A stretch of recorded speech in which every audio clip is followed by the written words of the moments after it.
And the second topic is process of organizing and dimensions of organizing. The first point is identification and division of work.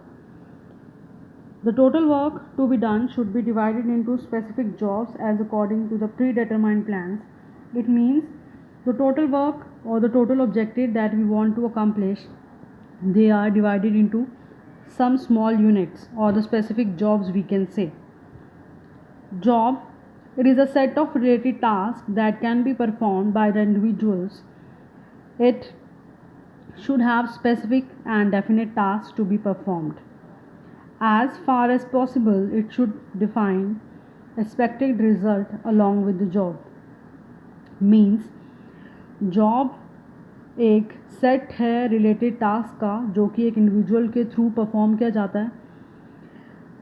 इस job में एक person को particular कुछ task दिए जाते हैं perform करने के लिए और उससे कुछ एक्सपेक्ट किया जाता है result that he has to do along with his job.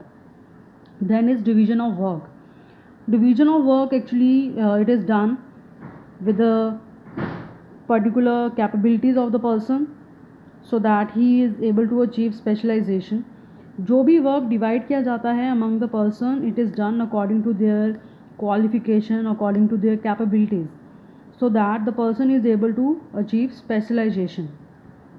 And it also done so that the duplication of the work should be avoided. मतलब ये एक ही टास्क किसी टू पर्सन को ना प्रोवाइड किए जाएं, डुप्लीकेशन ना हो किसी एक वर्क की. तो मैनेजमेंट ये इंश्योर करता है that all the activities required to achieve organisational objectives are identified. तो पर्टिकुलर आइडेंटिफिकेशन में क्या है, इसमें सबसे पहले हमारा ये वर्क है that we have to arrange jobs for the particular task या जो भी organization goals that we want to achieve. We have to divide them into sub units or jobs we can say.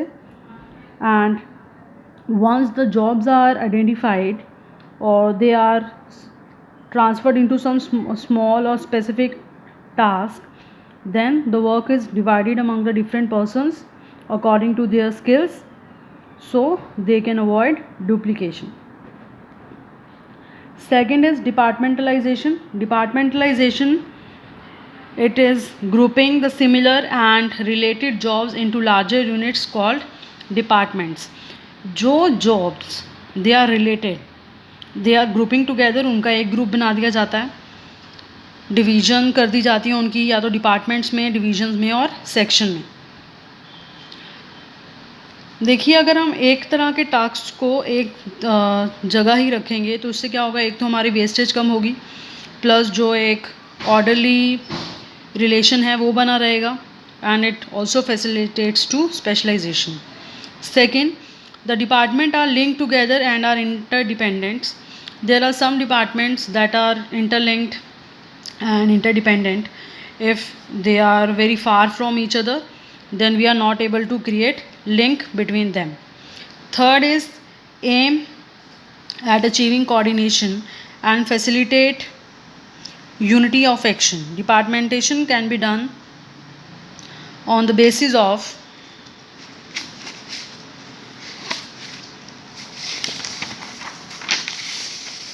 functions.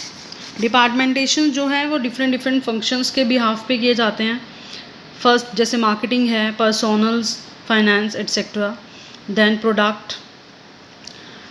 Product is textiles, chemical, power division etcetera. Territories western, northern, central, eastern etcetera. Function के basis पे हम departmentalization करते हैं, जैसे कि marketing है, personnel department है, finance department है. तो मार्केटिंग डिपार्टमेंट में they were mainly focus on the marketing of the product. Personnel में HR डिपार्टमेंट आ जाएगा. पर्सोनल जितनी भी पर्सोनल से रिलेटेड क्वेरीज़ हैं, जो भी वो हैं पर्सोनल से रिलेटेड, वो उसमें किया जाएगा. फाइनेंस ऑल ओवर द जो ऑर्गेनाइजेशन का देखना है, फाइनेंस की रिक्वायरमेंट, फाइनेंस की नीड्स, वो फाइनेंस डिपार्टमेंट के थ्रू देखी जाएगी.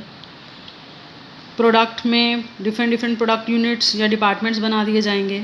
जैसे टेक्सटाइल है, केमिकल है, पावर डिवीजन एक्सेट्रा। टेरिटरीज़, अगर एक ऑर्गेनाइजेशन जो है वो डिफरेंट डिफरेंट टेरिटरीज़ में वर्क कर रही हैं तो डिफरेंट डिफरेंट टेरिटरीज़ के कुछ डिपार्टमेंट्स बना दिए जाएंगे, जैसे western, northern, central, eastern etcetera. Third is assignments of duty. Assignment of duty means define the work of different job position and allocate work accordingly. Work जो है वो डिफाइन करना, डिफरेंट जॉब पोजीशंस प्रोवाइड करनी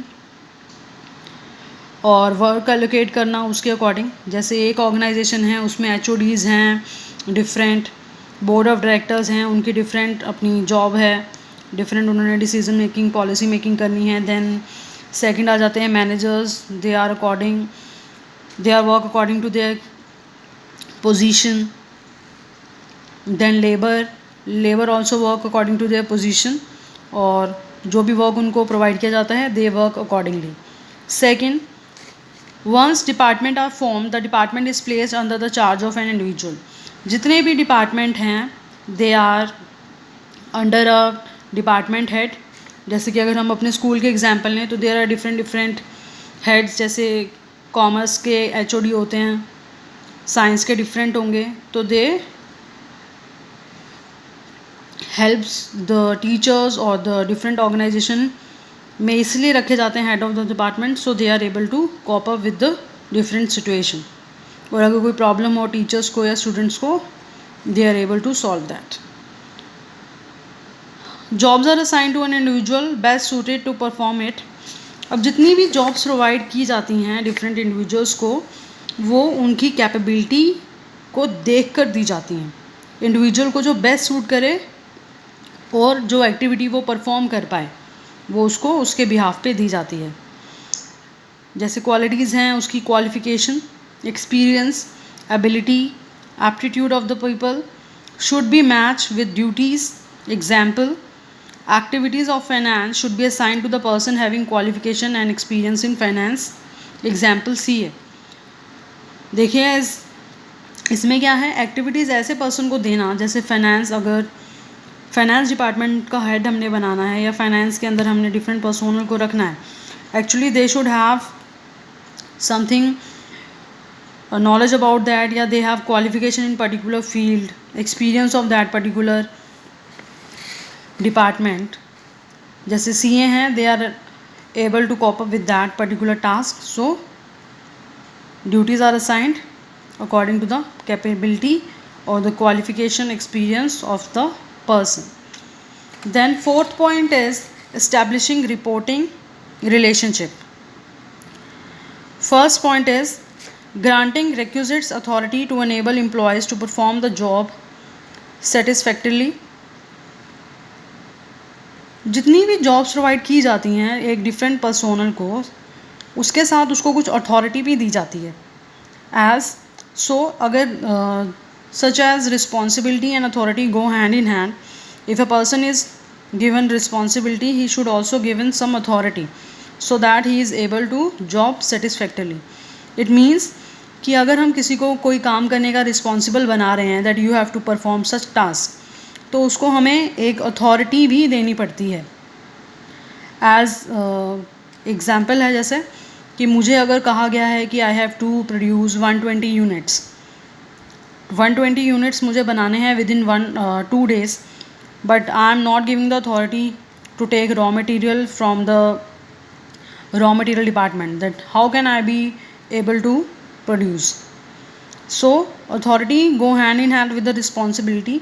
और एक person जो है अगर उसको अथॉरिटी और प्रॉपर रिस्पॉन्सिबिलिटी दी जाए तो वो अपना काम भी जो है वो प्रॉपर सेटिस्फैक्शन से कर सकता है. Second, superior subordinate relationship between people and job position created so that everybody knows from whom he has to take order and whom he can issue orders.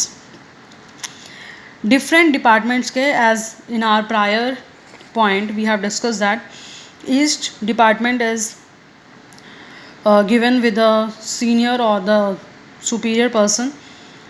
ये इसीलिए किया जाता है कि एक पर्सन को पता हो कि उसने ऑर्डर किससे लेने हैं और उसने जो टास्क परफॉर्म करना है वो किसको करके देना है. If a person is having, as in our second chapter also we have discussed about the unity of command, अगर हमारे डिफरेंट बॉसेस होंगे we are not able to do our task properly. तो हमारा जो बॉस होगा, अगर हमें एक सुपीरियर प्रोवाइड किया गया है, तो we are able to know that to whom we have to give our accountable. हम किसके लिए हैं? Create management hierarchy, a chain of command from the top manager to the individual at the lowest level. Hierarchy बन जाती है एक management की, एक चेन बन जाती है कमांड, जिससे हम जैसे टॉप लेवल से लेकर बॉटम लेवल तक. This helps in coordination. If there is a proper hierarchy of management, then every individual in the organization is able to do work properly. So this is our dimension of organizing or process of organizing. Then our third topic is importance of organizing. Importance क्या है organizing की? First point is benefits of specialization. Organizing help us to specialize. We are able to specialize in particular task.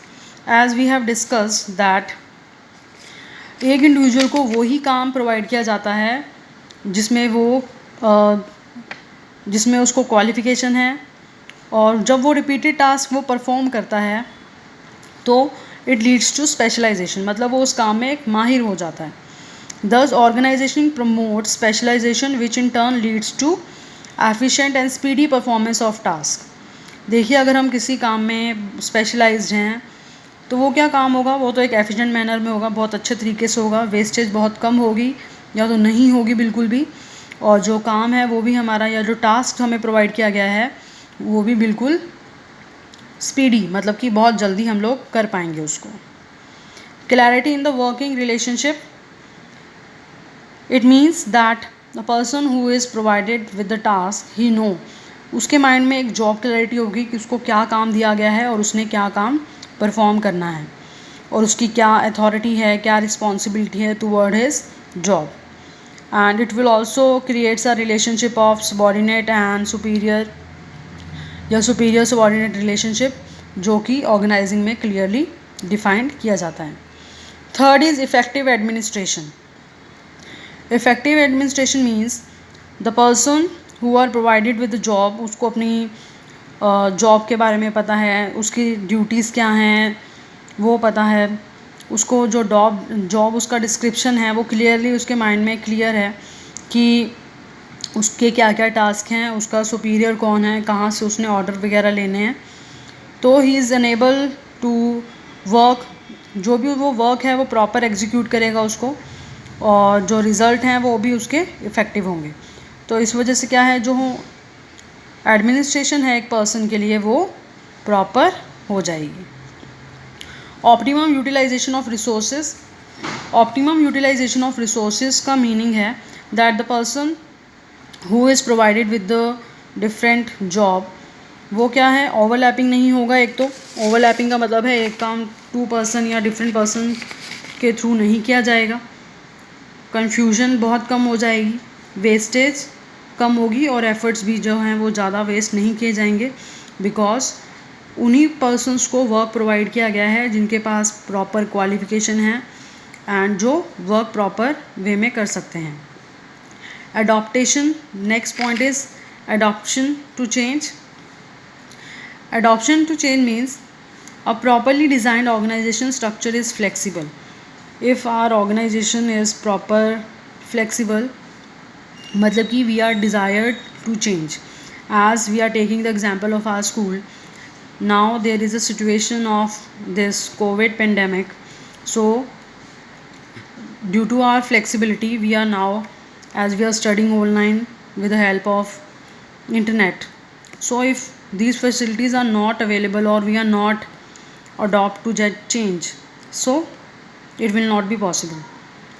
So which facilitate adjustment to change in workload causes by change in external environment. इसका meaning क्या है कि we have to change according to our external environment.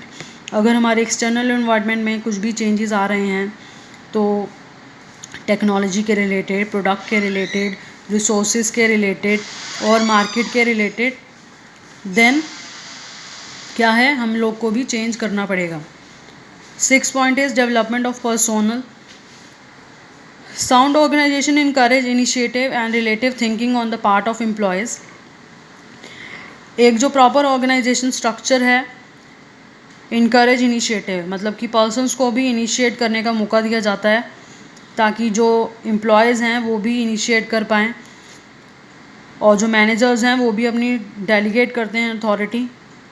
एक तो उनसे क्या है, उनका भी वर्कलोड जो है वो कम हो जाता है और वो किसी डिफरेंट इम्पॉर्टेंट टास्क पे परफॉर्म कर सकते हैं. प्लस डेलीगेशन की हेल्प से जो एक सबॉर्डिनेट है उसकी भी जो कैपेसिटीज़ हैं या जो उसकी कैपेबिलिटीज़ हैं वो उसको फुल पोटेंशियल से यूज़ कर सकता है. Then expansion and growth. Expansion and growth तभी हो सकती है when our whole organisation is organised properly. Organization helps in growth, diversification of an enterprise by adding more job positions, department, product lines and new geographical territories. Organizing से क्या है, we are able to expand our business, growth of our business by adding more job positions, और ज़्यादा job create करके और ज़्यादा departments create करके different products line में हम लोग जा सकते हैं. And new geographical territories means if we are providing our product only in the northern territory, we can also expand in western or south territories. So this is our whole for today. Importance of, so we have discussed today 3 topics. One is meaning of organizing, then is steps involved in process of organizing, and third one is importance of organizing. Thanks.